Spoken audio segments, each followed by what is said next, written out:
to everyone. I'm Vladimir Vlad, aka the Bulgarian Kobe. We're now going to discuss let's say the potential upcoming battle between Shane Burgos and Josh Emmett. The battle is not officially scheduled, that's the difference. The battle not officially scheduled as well as but there is a possibility it will come to fruition, and it is planned for June 20th, location unknown still.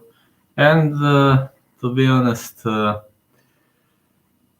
it's kind of interesting, kind of intriguing, and we are now going to analyze it. Josh Emmett, a guy with a wrestling background, purple belt in BJJ, riding a score of 15-2.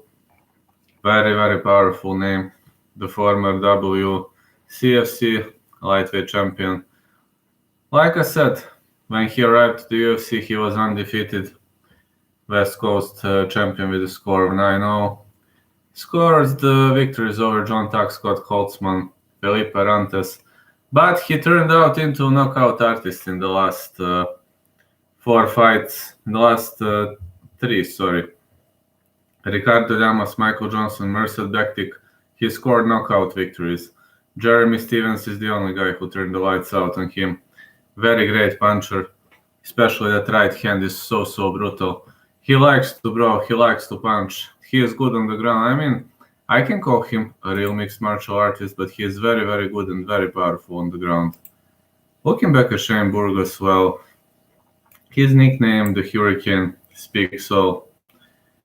13-1 the score, black belt in, I believe it's Tiger Schulman's, I'm sure, but he is BJJ black belt. And right now, looking at his score, he was stopped only once. It happened against Calvin Kattar in the fight of the night at UFC 220, but he holds victories over tough names like Makwan Amerikani when he made a big upset.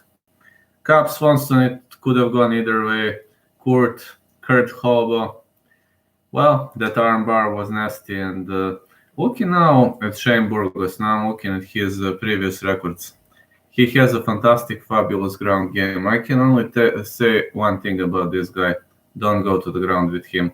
Because the BJJ black belt, he'll choke you out for sure. And his armbar is not his most powerful submission. Just looking at that, his back mount is stunning. And when he secures back mount, he'll go for that rear naked choke. And he might really give you a hard time. So Shane Burgos is a very, very powerful guy when it comes to ground fighting, when it comes to submissions. And that's the area where he has the advantage, absolutely.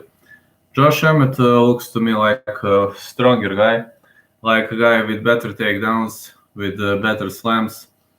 I'd give him slight advantage in the stand-up, but if you end up on the ground with Shane Burgos, it's gonna be a real nightmare. I'm not gonna lie to you. It's gonna be a real nightmare for everybody, for every single fighter, for everybody who plans to do anything. It's gonna be a hell of a nut, a real hell of a nut, if you ask me, real hell of a nut. So if Josh Emmett fights wisely, the way he did in many of his fights, he can win. But I don't recommend him to go to the ground with Shane Burgos.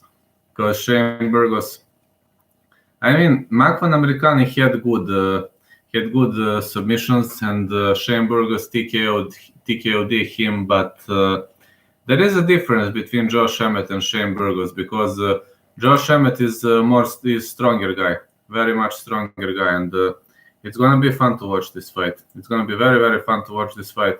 I'm rooting towards Josh Emmett, but don't underestimate Shane Burgos. By any means, don't underestimate him. It's gonna be a fun fight, but we'll see. But I slightly lean towards Emmett.